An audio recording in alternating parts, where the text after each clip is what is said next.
Welcome to MLC TV News Oct, reaching you live from the city of Lokoja, the Confluence State of Nigeria.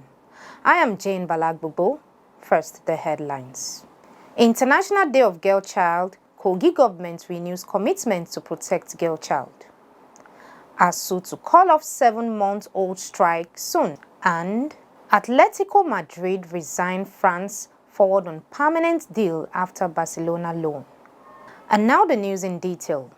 The President, Muhammadu Buhari, on Monday said the newly inaugurated interim government of the Republic of Chad will usher in peace and stability for the country and the sub-region.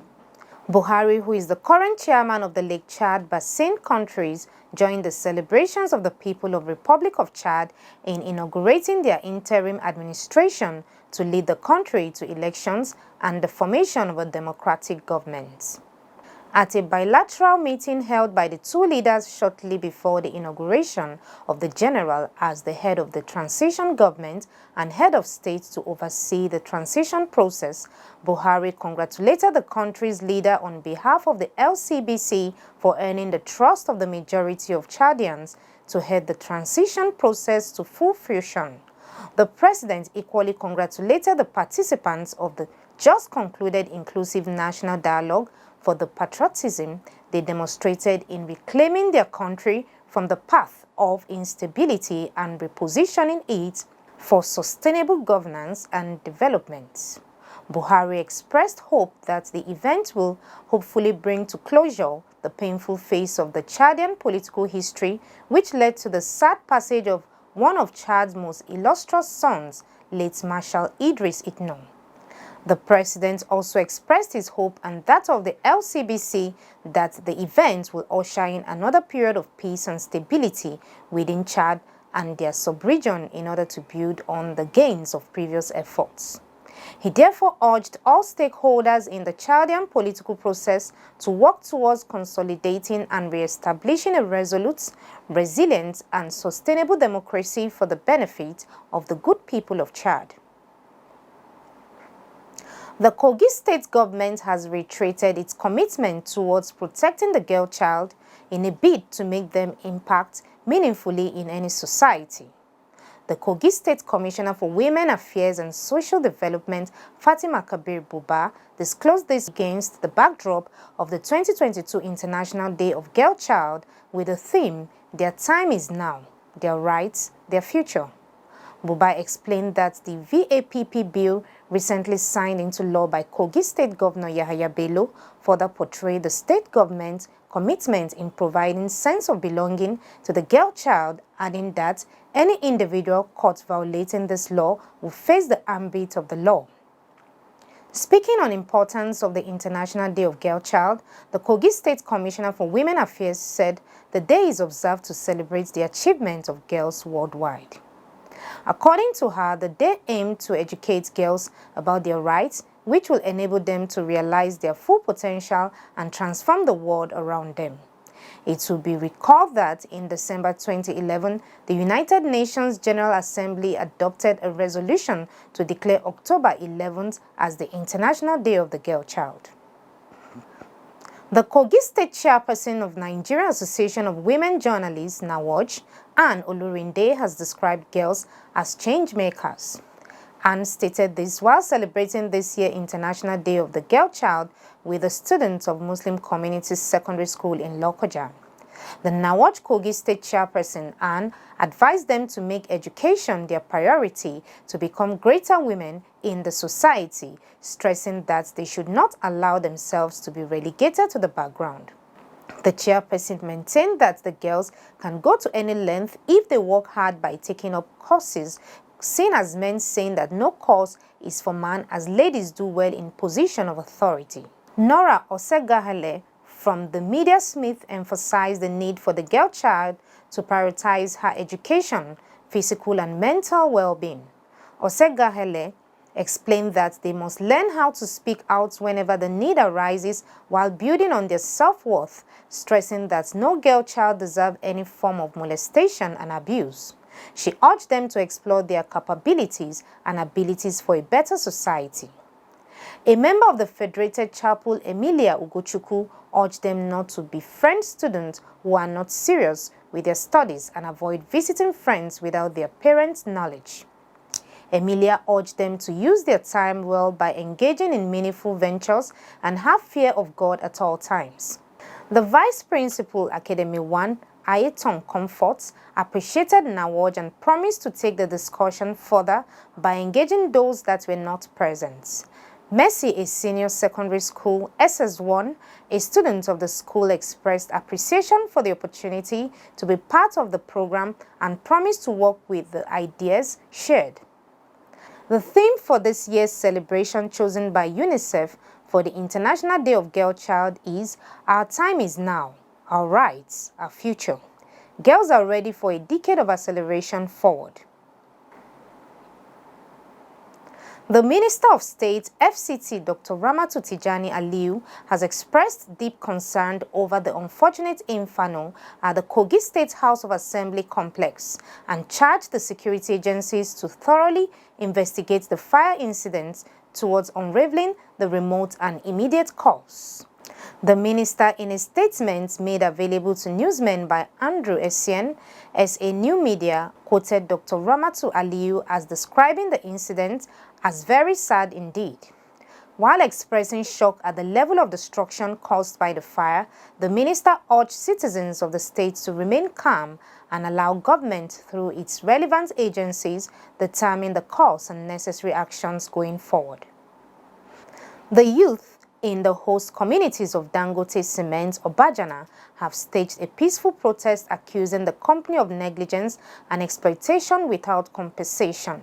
The angry youth from Zariagi, Kaba Junction and Obajana communities, who gathered in their numbers, held a peaceful protest at Kaba Junction along Lokoja-Obajana Road. Speaking to newsmen, Abubakar Ahmed, the youth chairman, said Dangote has been exploiting their resources to the detriment of the host communities without giving anything back in return. Something Dangote they do, don't like it. Yeah. And our people they suffer here. And this junction, all the truck they pass here, they go over here now. Our road don't spoil. Even truck they kill our people time to time. He expressed their full support for Governor Yahaya Bello and the KOGI House of Assembly for their current action against Dangote. He stressed that a bag of Dangote cement is being sold at 4,200 in KOGI, while it is sold at 3,200 in Kano, saying they can no longer take it. The women leader Salamat Yusuf said their people are suffering without any support for benefit from Dangote. She appreciated the government for fighting for the women and the entire people of KOGI State. And see the they sell. Short of 1,000 plus, they sell 4,000 plus for us here. See they buy. And we had that other places is selling 3,000. Even Kano, it's 3,000 naira. Some places 2,000 plus. Why our is here to spoil our road? No give us any work. Nothing, no composite, nothing at all. Our youth are suffering. As my youth chairman have said it, we are suffering in this place so much, just simply because of the truck, the way he kill our people, our young ladies, men, women. In short, we are suffering. They are even packing our coal without our knowledge. Things are very wrong with us in Kaba Junction here. Many of the youths are there without no work. They are hanging around the streets. Instead of them giving us work, they are there spoiling our road. Has Dangote company built any form of hospital facility? No, nothing like that. Nothing like that in Kaba Junction. We don't know whether he do it in other places, but nothing like that in Kaba Junction. There is no scholarship for our youth. In KOGI State as a whole. No work. Youth are suffering for work. Give us our budget back. We need our budget back.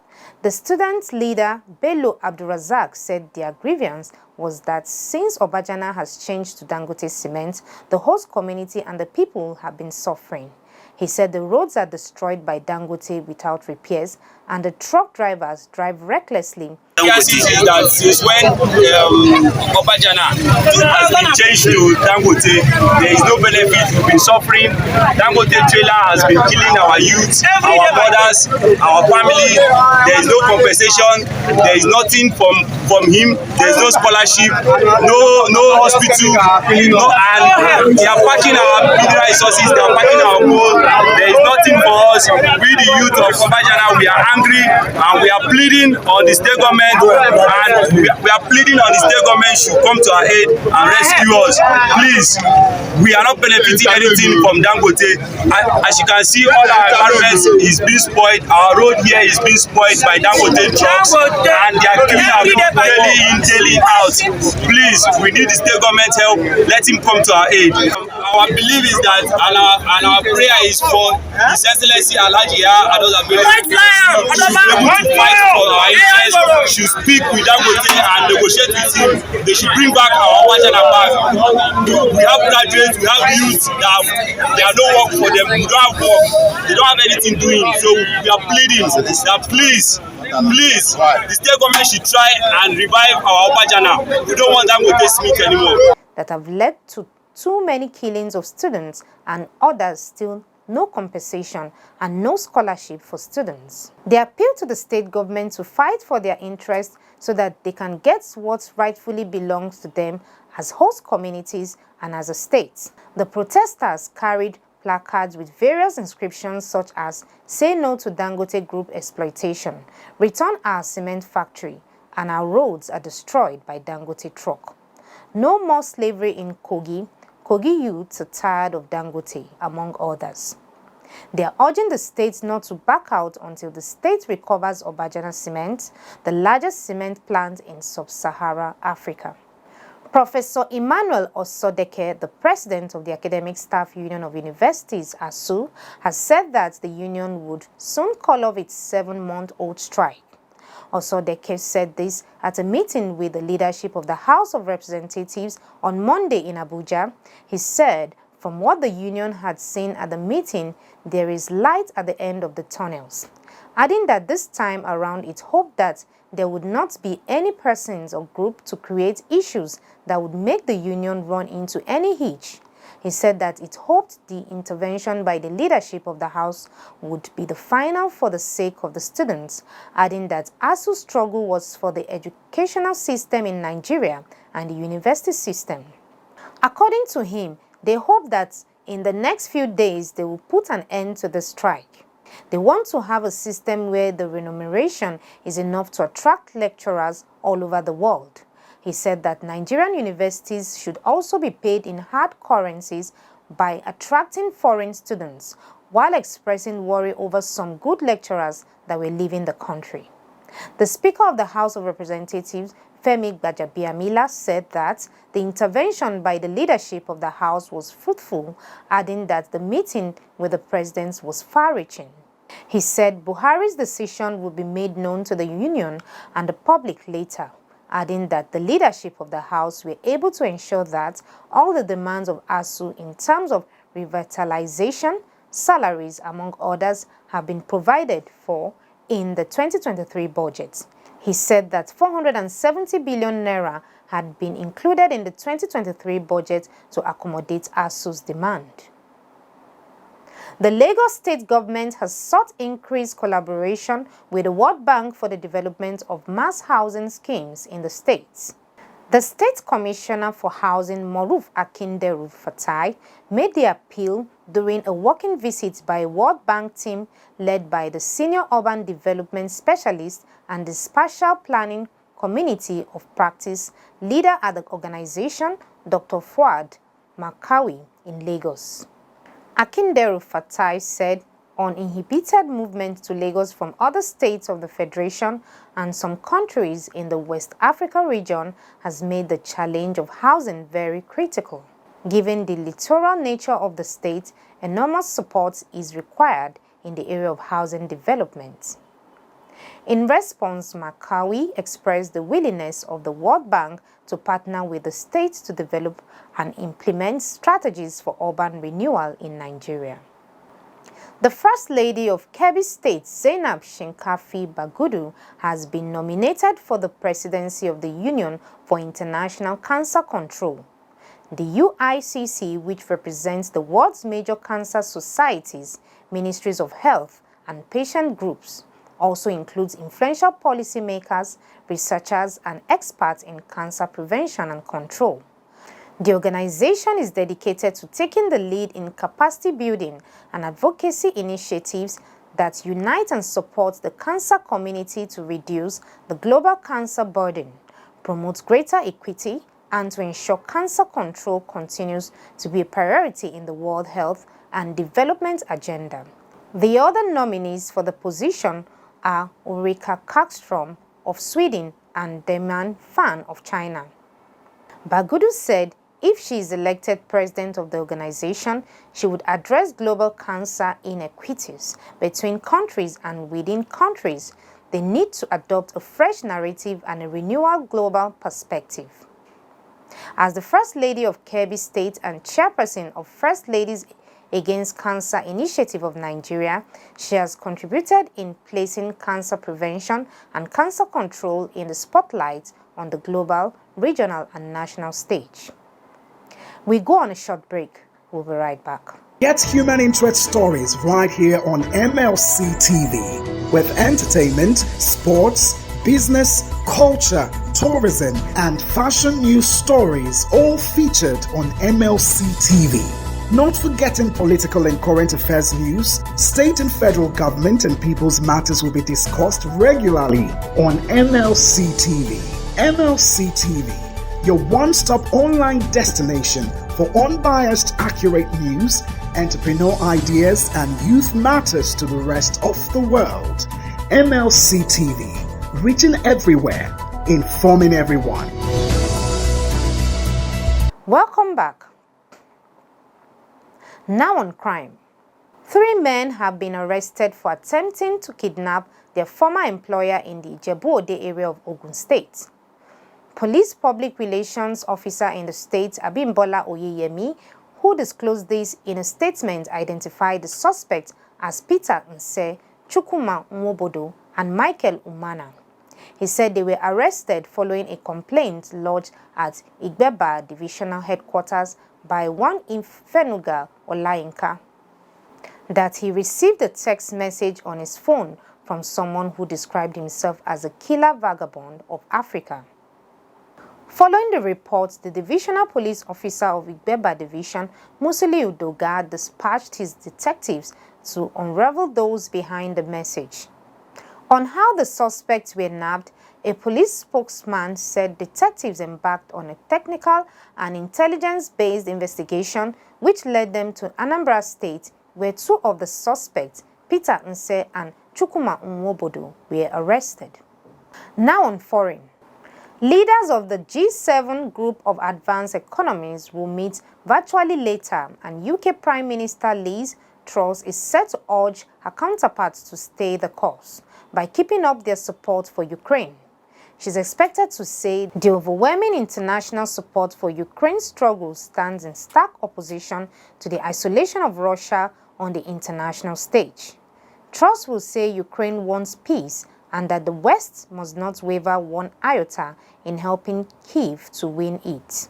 The British PM spoke to Ukrainian President Volodymyr Zelensky in the wake of widespread Russian missile strikes on Monday, and Zelensky himself is also expected to be involved in the G7 meeting. Now on sports.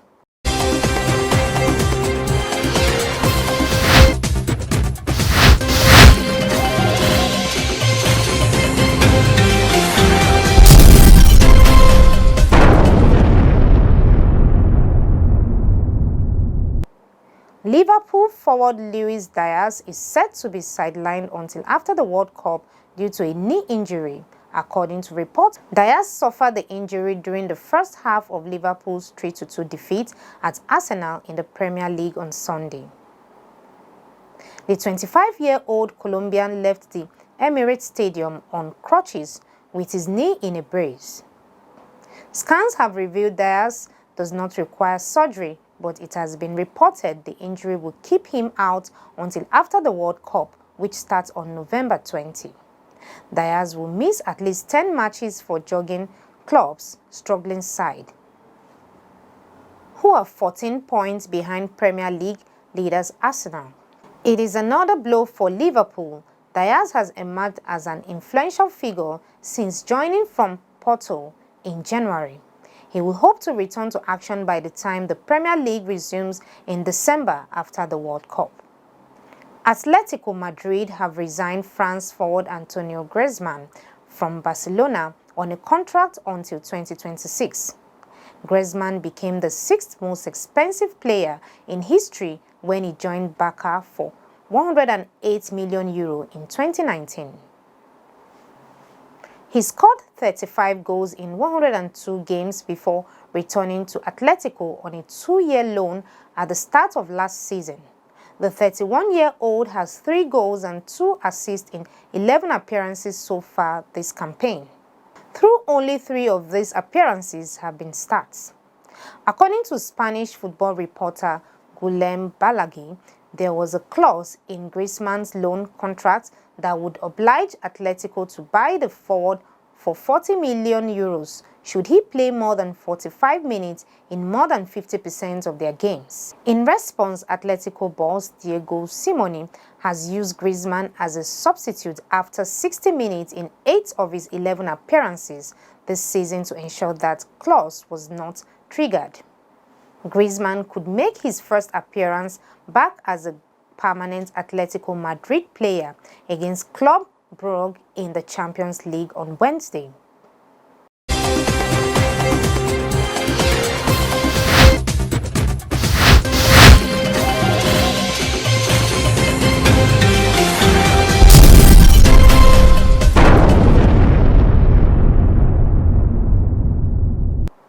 And over to Matthias Ayodeji Peter for the entertainment news.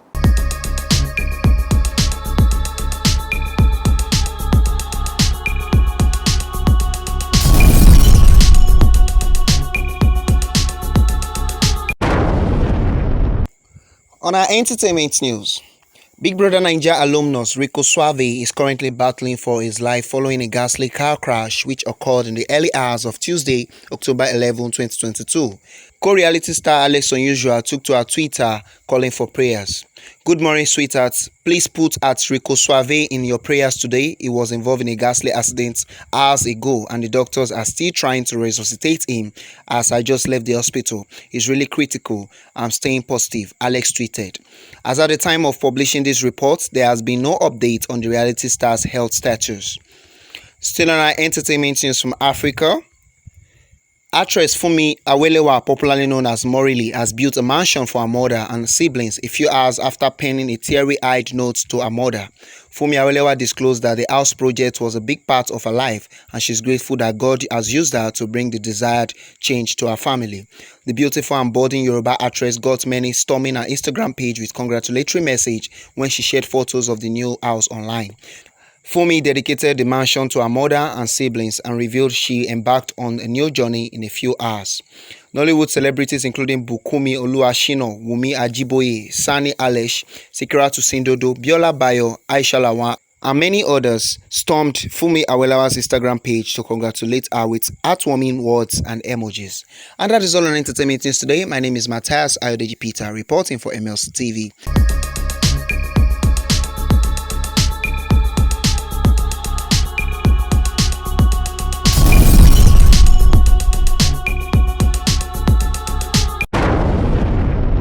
Thank you, Matthias, for the entertainment update. And that is the size of our package today.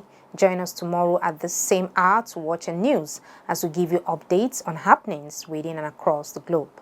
Don't forget to subscribe to our YouTube channel, Malachi TV, like and follow our Facebook page, MLC TV, Instagram, MLC TV 2021, and Twitter at MLC TV 1.